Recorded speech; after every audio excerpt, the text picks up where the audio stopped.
Good morning all of student. Good morning sir. अभी आज अपन पढ़ रहे हैं पुष्पी पादपों में लैंगिक जनन। पुष्पी पादपों में लैंगिक जनन यानी जो भी पुष्पी पादप होते हैं वो किसमें आते हैं? एंजियोस्पर्म में। किसमें आते हैं? एंजियोस्पर्म में। और एंजियोस्पर्म को हिंदी में कहते हैं आवरणबीजी पादप। क्या कहेंगे?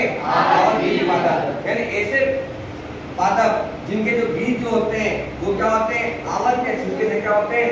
ढके हुए रहते हैं। और ऐसे पौधों को क्या कहते हैं? आवरणबीजी पादप। ठीक है ना। और इसके अंदर जो बीज जो होंगे वो क्या होते हैं? द्विबीजपत्री और एक बीजपत्री होते हैं। क्या होते हैं? द्विबीजपत्री होते हैं। इसमें जो बीज जो होता है वो कैसा होता है? द्विबीजपत्री, डाइकोटिलेडनी एंजियोस्पर्म में। और सारे पुष्पी पादप अधिकतर जो होंगे मोस्टली स्पीशीज वो किसमें आती है? द्विबीजपत्री के अंदर आती है, एंजियोस्पर्म के अंदर आती है। और एक बीजपत्री के अंदर क्या होंगे? जिम्नोस्पर्म के अंतर्गत आएंगे एक बीजपत्री का। ठीक है। अब पुष्पी पादपों में लैंगिक जनन, तो लैंगिक जनन के अंदर हम पढ़ेंगे, ठीक है ना, उसके अंदर कौन कौन से नर जनन अंग होते हैं, कौन कौन से मादा जनन अंग होते हैं। ठीक है ना।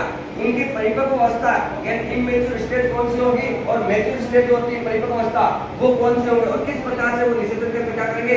पार्टिसिपेट करेंगे या भाग लेंगे। अभी सर्वप्रथम हम देखेंगे पुष्प की संरचना। पुष्प के लैंगिक अंग एवं सहायक अंगों का नामांकित चित्र यानी पुष्प के लैंगिक अंग और सहायक अंग जिसे कहेंगे, इनकी अपन जानकारी प्राप्त करेंगे। ठीक है ना। तो सबसे पहले अपन को अंदर से बाहर की तरफ चलना, अंदर से बाहर की तरफ चलना, अंदर से बाहर की तरफ चलना। ठीक है ना। देखो पुष्प के अंदर एक फ्लास्क संरचना होती है। फ्लास्क कह दो या गुलदस्ता कह दो, इस तरह की एक संरचना होती है। इस संरचना का कहते हैं स्त्री केसर। क्या कहेंगे? स्त्री केसर। ये देखो आपको दिख रही है फ्लास्क टाइप में, ठीक है, गुलदस्ते टाइप, इसको कहेंगे स्त्री केसर। क्या कहेंगे?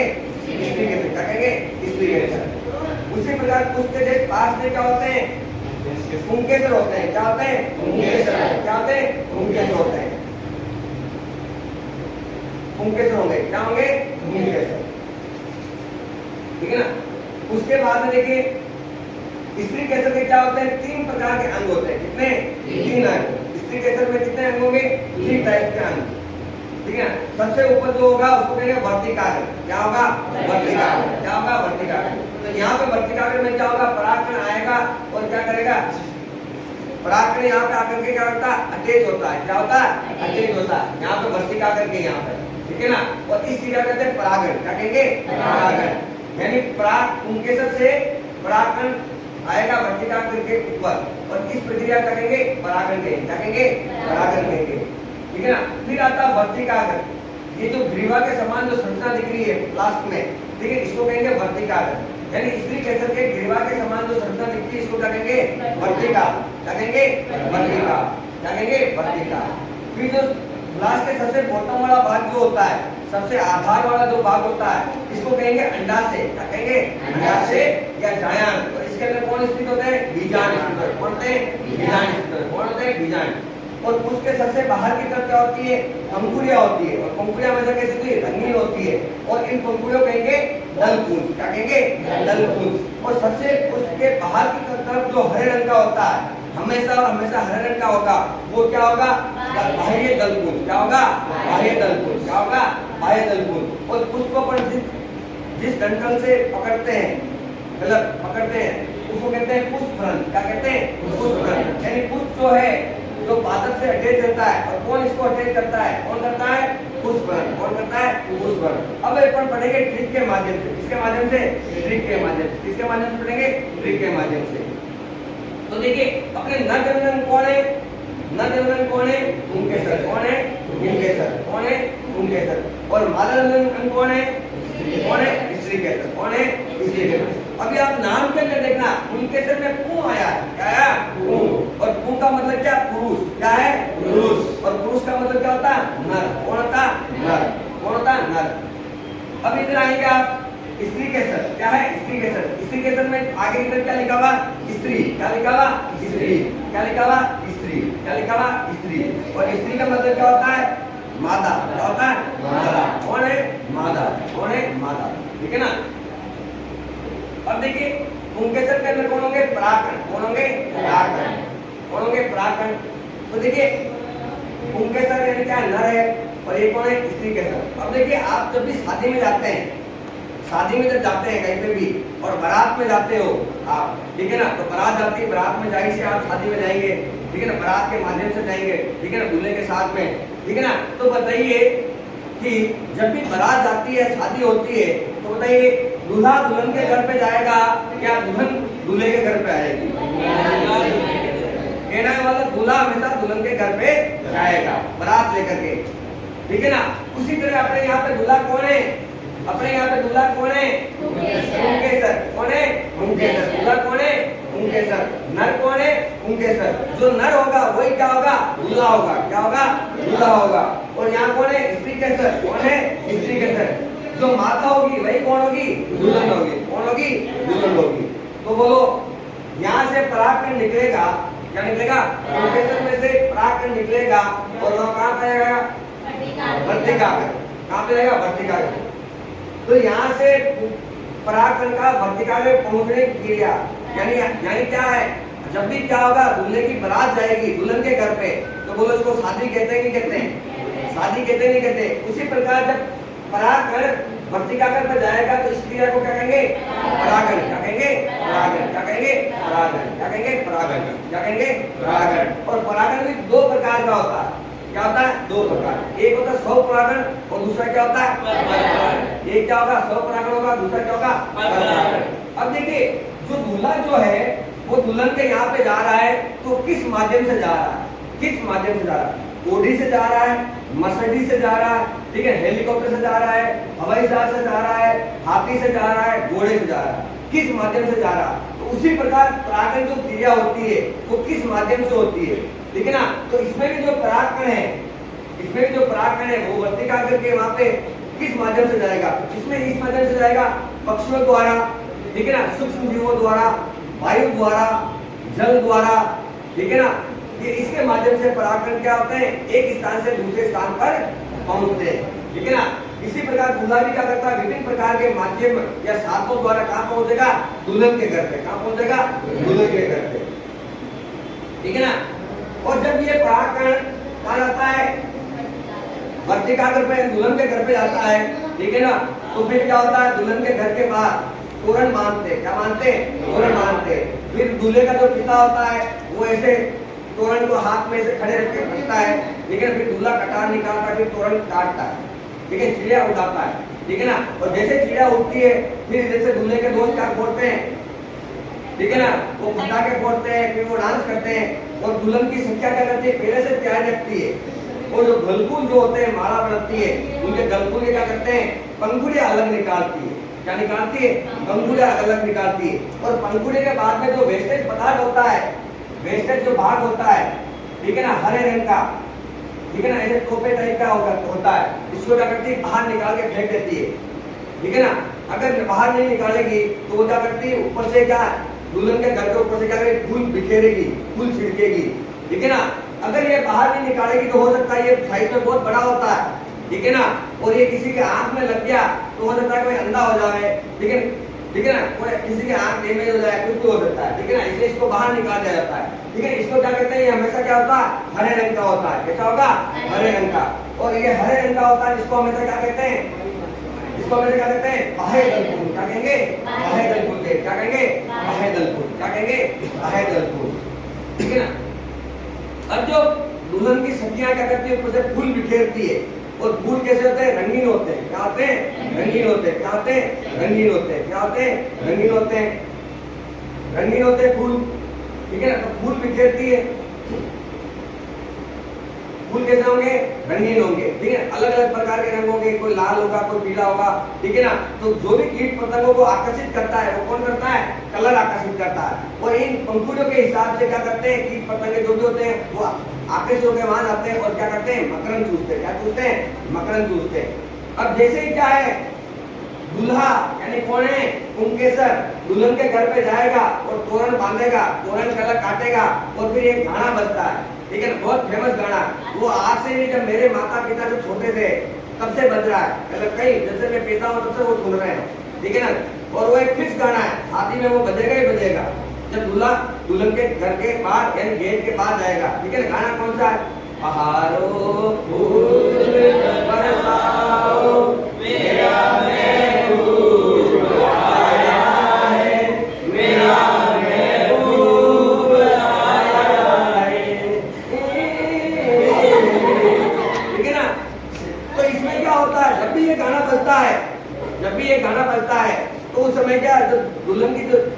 होती है, सहेलियां होती है, वो निराश हो जाती है कि आज के दिन हमारी क्या है, सहेली चली जाएगी, विदा हो जाएगी, ठीक है ना।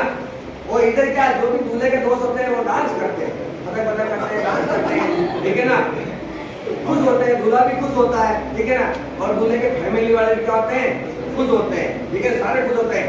क्यों खुश होते हैं, ठीक है ना। देखो दूल्हा जो है वो इसलिए खुश होता है, दुल्हन मेरे घर पे आ रही है, ठीक है ना। आज दिन तक मैं अकेला था, अब क्या होने, हम दोगले हो जाएंगे, ठीक है ना। दूल्हे का पिता जो होता है वो खुश होता है कि आज दुल्हन आएगी तो उसके साथ में डायका लेके आएगी, क्या लेके आएगी, डायका, दहेज लेके आएगी, इसलिए वो खुश होता है। दुल्हन की माँ जो होती है वो भी खुश होती है, ठीक है ना।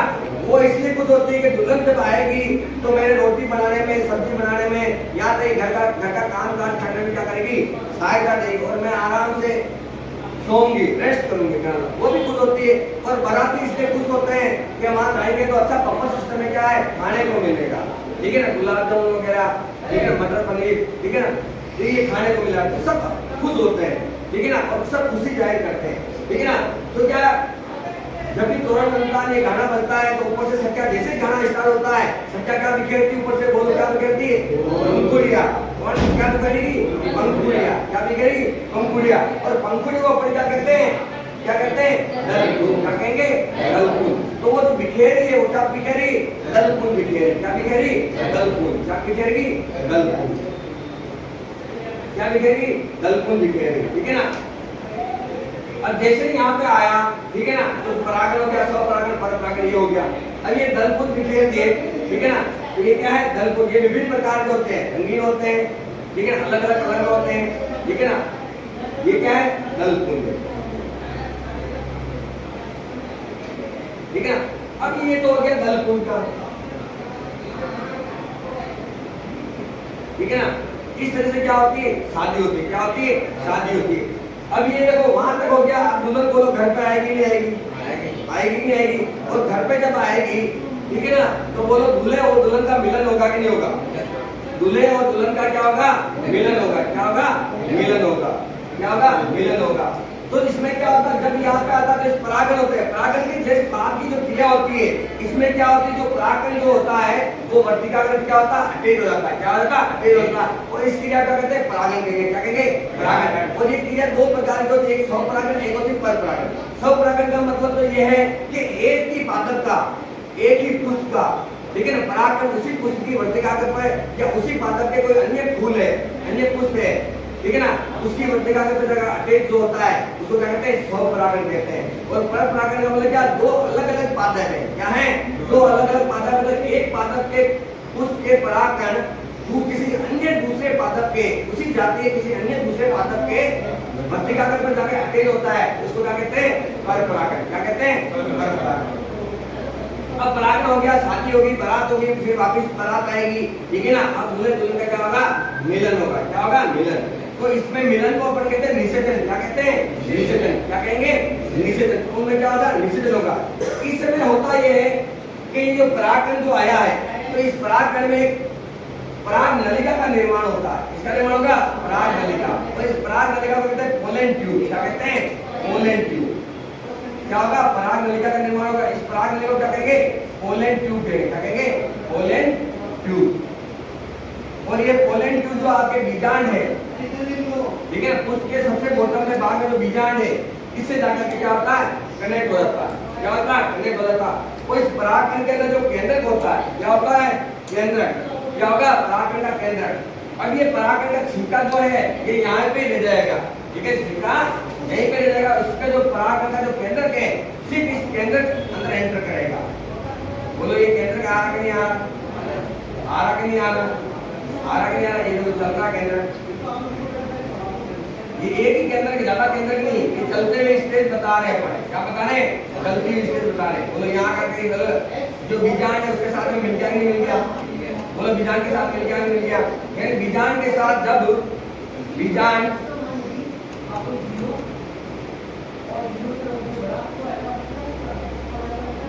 ठीक है ना, बीजांड के साथ जब क्या है, परागकण का केंद्रक, पराग कण का केंद्रक परागकण का केंद्रक मिल जाता है, इस क्रिया का कहेंगे निषेधन कहेंगे। क्या कहेंगे? निषेधन कहेंगे। क्या कहेंगे? निषेधन कहेंगे। क्या हो गया? निषेधन हो गया। क्या हो गया? निषेधन। क्या होगा? निषेधन। क्या है? निषेधन। क्या होगा? निषेधन होगा। तो देखिए निषेधन प्रक्रिया किसे कहते हैं? ठीक है, इसमें कहेंगे नर युग्मक, अगर कोई जंतु है तो उसमें नर युग्मक शुक्राणु और मादा युग्मक अंडाणु, जंतुओं के अंदर, एनिमल्स के अंदर। और अगर अपन किसी पुष्प की बात करें यानी एंजियोस्पर्म पार्कों की बात करें तो इसमें क्या होता है? नर युग्मक कौन है? परागकण। और मादा युग्मक कौन है? मादा युग्मक कौन है? अंडाशय या जायमान। अंडाशय या जायमान का जब आपस में संलयन होता है, इस प्रक्रिया इस प्रोसेस को क्या कहेंगे? निषेधन कहेंगे। क्या कहेंगे? निषेधन कहेंगे। क्या कहेंगे? निषेधन। अब देखिए निषेधन जो होता है, निषेधन जब होता है तो इस संसार में क्या होता है? युग्मनद का निर्माण होता है। इस युग के अंदर क्या है? नए मनद का क्या होता है? जन्म होता है। क्या होता है? जन्म होता है। तो निषेधन के फलस्वरूप किसका निर्माण होता है? युग्मनद। किसका होगा? युग्मनद। और युग्मनद को कहते हैं जाइगोट। क्या कहते हैं? जाइगोट। और युग्मनद से आगे जाकर क्या बनता है? युग्मनद से क्या बनता है? भ्रूण बनता है। क्या बनता है? भ्रूण। और जब इंसान होंगे या जानवर होंगे, एनिमल्स होंगे, उन्हें भ्रूण से किसका निर्माण होता है? बच्चे का, शिशु का। किसका निर्माण होता है? शिशु का। और यही अगर पुष्पी पादपों में लेंगे तो इसमें किसका निर्माण होगा? फल का, और फल से बीज का। क्या होगा? बीज का। ये निषेधन के क्या है? पश्चात की घटना है। ठीक है ना? तो इसमें दो प्रकार की प्रक्रिया होती है, दो प्रकार की प्रोसेस होती है। फर्स्ट है क्या है? परागन। क्या है? परागन। और सेकंड क्या है? निषेधन। क्या है? निषेधन। क्या है? निषेधन। सेकंड क्या है? निषेधन। क्या है? निषेधन। अब देखिए दूल्हा और दुल्हन है वो क्या होते हैं? या तो एक ही मोहल्ले के होंगे या फिर क्या होंगे? अलग अलग मोहल्ले के होंगे या फिर अलग अलग गांव के होंगे या फिर अलग अलग देश के हो सकते हैं। ठीक है ना? दूल्हा और दुल्हन। ठीक है ना? तो देखिए अलग अलग जगह रह रहे थे तो जाहिर सी बात है उनकी किशोरावस्था भी होगी, एक परिपक्व अवस्था होगी, फिर वो जवान हुए, यंग हुए, फिर क्या हो गए? परिपक्व स्टेज आ गई। ठीक है ना? तो देखिए भारत सरकार ने क्या है अपने जो है लड़के और लड़कियों की उम्र क्या रखी है? जो लड़कियां होती है उनकी शादी की एज रखी है 18 साल। ठीक है ना? और लड़कों की क्या रखी? 21 साल। यानी 18 साल और 21 साल में लड़कियां और लड़के क्या होते हैं? मैच्योर हो जाते हैं। क्या होते हैं? मैच्योर होते हैं। तो जब इस आयु के जब लड़के और लड़की शादी करते हैं तो ये बाल विवाह के अंतर्गत किया था। इससे कम आयु के जब करेंगे तो वो इमेच्योर स्टेज होगी, अपरिपक्व अवस्था होगी, वो बाल विवाह के अंतर्गत आती है। ठीक है ना? तो देखिए इनमें भी क्या होगी? परिपक्व अवस्था होगी। और इनमें भी क्या होगी? पहली अवस्था अपरिपक्व होगी, दूसरी क्या होगी? परिपक्व अवस्था होगी। ठीक है ना? अपरिपक्व अवस्था में क्या? दुल्हन अपने घर पे रहेगी जब वो लड़की अवस्था में होगी। ठीक है ना? और दूल्हा क्या होगा? जब वो लड़का होगा वो अपने घर में रहेगा। तो किस तरह से वो जन्म लेगा? ठीक है ना? और किस तरह से वो बड़ा होगा और किस तरह से उसमें मैच्योर अवस्था आएगी और किस तरह से फिर वो दूल्हा बनेगा और फिर शादी करेगा और दुल्हन के घर पे बारात लेके जाएगा और किस प्रकार के निषेधन होंगे, किस प्रकार से उनके बच्चे होंगे। सेम प्रोसेस जो इंसानों में होता है। ठीक है ना? वही प्रोसेस क्या होंगे? वही प्रोसेस क्या होता है? इन पादपों में, पुष्पी पादपों में भी ऐसा ही होता है। ठीक है ना? और ये पढ़ रहे हैं लैंगिक जनन। क्या है? लैंगिक सेक्सुअल रिप्रोडक्शन। सेम ऐसा कैसे पुष्पी पादपों में भी होता है। ठीक है ना? अब कैसे? अब देखिए पुष्प के युग्मक। क्या है? पुष्प के युग्मक। इसमें नर युग्मक जो होता है, नर युग्मक जो होता है वो कौन होता है? कौन होता है? नर युग्मक कौन होता है? परागकण। और क्या है? परागकण को क्या कहते हैं? लघु बीजाणु कहते हैं। क्या कहते हैं? लघु बीजाणु। ये रहते कहाँ पे हैं? ये परागकोश में रहते हैं। यानी इनका मकान कहाँ पे है? रहते कहाँ पे है? कहाँ पे है? परागकोश में। कहाँ पे रहते हैं? परागकोश में। और ये परागकण और लघु बीजाणु क्या है? नर युग्मक है। क्या है? नर युग्मक। ठीक है ना? उसके बाद में मादा युग्मक जो होता है वो कौन है? बीजांड। और क्या है? गुरु बीजाणु। क्या है? बीजांड क्या है? गुरु बीजाणु। और ये रहते कहाँ पे? अंडाशय में। कहाँ रहते हैं? अंडाशय में। ठीक है ना? अब इसको विस्तार से अपने इधर देखेंगे पूरा कंप्लीट। ठीक है ना? गुरु को ले सकते हैं। ठीक है ना? अब देखिए विस्तार से अपन इधर ले देखेंगे। ठीक है? पुष्प के जनन अंग। क्या है? पुष्प के जनन अंग। पुष्प के जनन अंग। इस प्रकार मेल और फीमेल में क्या होते हैं? ठीक है? शिशन। और क्या होता है? मादा में क्या होती है? योनि होती है। इसी प्रकार पुष्प के क्या होते हैं?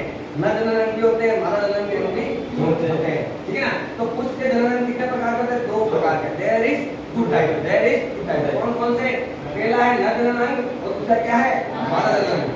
अब नर जनन अंग जो होगा उसको कहते हैं पुंकेसर। क्या कहेंगे? पुंकेसर। क्या कहेंगे? पुंकेसर। पुंकेसर भी कह सकते हैं, इसको पुमम भी कह सकते हैं। क्या कहते हैं? पुमम भी कहते हैं। जिस प्रकार क्या होता है, किसी भी लड़के का क्या होता है, निक नेम होते हैं। क्या होते हैं? निक नेम होते हैं। उसी प्रकार क्या है, इनके भी क्या होते हैं? निक नेम होंगे। निक नेम का मतलब क्या? पर्यायवाची शब्द। क्या है? पर्यायवाची शब्द। ठीक है ना? जिस प्रकार कोई अगर मुन्ना पैदा होता है और मुन्ना अगर शकल का काला होगा, ठीक है ना, तो मुन्ने की माँ क्या रखती है? मुन्ने का नाम रखती है कृष। क्या रखती है? कृष। और अगर शकल का काला होगा तो उसकी दादी उसको प्यार से कहेगी कालू। और उसके पिताजी जो होंगे उसको कहेंगे कृष्णा। क्या कहेंगे? कृष्णा। क्या कहेंगे? कृष्णा। और जो उसके दोस्त लोग जो होंगे उसको कहेंगे कालिया। क्या कहेंगे? कालिया। तो बोलो ये निक नेम हुए कि नहीं हुए? है ना? इसी प्रकार अपने इनके क्या है? निक नेम है। क्या है? Nickname. लेकिन जो पुंकेसर जो है, जो दूल्हा जो है, उसको पुंकेसर भी कह सकते हैं, पुमन भी कह सकते हैं। दोनों इसके क्या है? नाम है। क्या है? नाम है। अब देखिए मादा जनन कौन है? स्त्री केसर है। कौन है? स्त्री केसर। इसको अपन जायांग भी कह सकते हैं। क्या कह सकते हैं? जायांग भी कह सकते हैं। और ये कौन है? दुल्हन है। कौन है? दुल्हन है। कौन है? दुल्हन है। अब देखिए जब ये दूल्हा जो है अपने जब घर पे रह रहा था तब इसका नाम क्या था? इसका घर जो जहाँ पे था, ठीक है ना, ये जिस स्थान पे रह रहा था तो उस स्थान को कहेंगे धानी। क्या कहेंगे? धानी। क्या कहेंगे? धानी। क्या कहेंगे? धानी। या इसको क्या कहते हैं? कोस। क्या कहते हैं? कोस। ठीक है ना? अब देखिए दूल्हा कौन है? दूल्हा कौन है? अपने परागण है। और परागण को लघु विजाणु भी कहते हैं। परागण का दूल्हे का नाम क्या था? दूल्हे का नाम क्या था? परागण। क्या था? परागण। जब वो अपने घर पे रह रहा था तब, ठीक है ना, क्या था? परागण। और परागण को क्या कहते हैं? लघु बीजाणु भी कहते हैं। क्या कहते हैं? लघु बीजाणु कहते हैं। क्या कहते हैं? लघु बीजाणु। लघु बीजाणु या परागण। ठीक है ना? अब ये रहते कहाँ पे हैं? लघु बीजाणु धानी में या पराग कोष में। जब लघु बीजाणु है क्या है? लघु बीजाणु धानी में। पराग करें तो क्या है? पराग कोष में रहेंगे। ये कोष का मतलब स्थान है, कहाँ पे रहते हैं? आवास। ठीक है ना? अब देखिए लघु बीजाणु क्या होगा? जब नेचुरल स्टेज में चला जाएगा, ठीक है ना, यहाँ तक तो क्या था? एक परिपक्व अवस्था में था, जब घर में रहता, और जब जब शादी के लायक हो जाएगा तो फिर इसको क्या करेगा? जनन करेगा। क्या करेगा? जनन करेगा। इसको कहेंगे लघु बीजाणु जनन। क्या कहेंगे? लघु बीजाणु जनन। क्या कहेंगे? लघु बीजाणु जनन। मेच्योर स्टेज में चला जाएगा, परिपक्व अवस्था में चला जाएगा, और परिपक्व अवस्था में जाने के बाद में इसको क्या कहेंगे? नर कहेंगे। क्या कहेंगे? नर कहेंगे। क्या कहेंगे? नर कहेंगे। और इसको कहेंगे नर युग्मोद्भिद। क्या कहेंगे? नर युग्मोद्भिद। उसी प्रकार क्या है? स्त्री के तरह कौन है? दुल्हन है। ठीक है, इसको जायन भी कहते हैं। ठीक है ना? और देखिए माँ को दिक्कत क्या करता है? गुरु कहा जाता है। ठीक है ना? जब क्या होती है लड़की छोटी होती है और जब क्या होती है धीरे धीरे बड़ी होती है, वो अपनी माँ का क्या करती है? हेल्प करती है। हर काम में क्या करती है? मदद करती है। लड़के मदद नहीं करते हैं। ठीक है ना? वो आलसी होते हैं, फिर वो लाड देते हैं। लड़के क्या करती है? हेल्प करती है, मदद करती है हर काम में। ठीक है ना? तो माँ कहती है तो मेरी भी गुरु हो गई, तू तो मेरे से भी अच्छी रोटी बनाने लगी। क्या मतलब? ठीक है ना? मेरे से भी अच्छा काम करने लग गई। ठीक है ना? तो क्या होगी? तू तो मेरी गुरु होगी। तू तो मेरी गुरु होगी।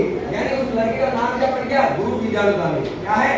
वो जिस स्थान पे रह रही है, ठीक है ना, उस लड़की का नाम क्या हो गया? गुरु बीजाणु। क्या है? गुरु बीजाणु। और वे किस स्थान पे रहती? जिस स्थान पे रहती उसको क्या कहते हैं? धानी। क्या कहते हैं? धानी। या फिर क्या है? अंडा से। तो देखिए गुरु बीजाणु और उसका दूसरा नाम क्या है? बीजाण। उस लड़की का नाम क्या है? गुरु बीजाणु या बीजाण। तो रह कहाँ रही है? गुरु बीजाणु धानी, या इसको क्या कहेंगे? अंडा से। ठीक है, अंडा से में रह रही। ठीक है ना? अब ये जब 18 साल की हो जाती है यानी मैच्योर हो जाएगी, ये तो क्या है?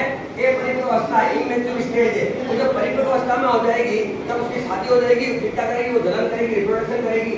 तब इसका नाम क्या चेंज कर देंगे? गुरु बीजाणु जनन। क्या है? गुरु बीजाणु जनन करेगी। ठीक है ना? उस समय इसको क्या कहेंगे? माता। क्या कहेंगे? माता। यानी वही लड़की थी जो अब क्या बन गई? माता बन गई। क्या बन गई? माता। यानी माँ बनने के लायक होगी। यानी माता क्या है? माता युग्मोद्भिद। क्या है? माता युग्मोद्भिद। और जब निषेचन होता है तो क्या होता है? मुन्ना या मुन्नी होते हैं, तो यहाँ पे क्या होगा? भ्रूण कोष का निर्माण होगा। क्या होगा? भ्रूण कोष का निर्माण होगा। तो बच्चों समझ में आ गया आपको? Very good. किसी को कोई डाउट नहीं? Okay, thank you very much.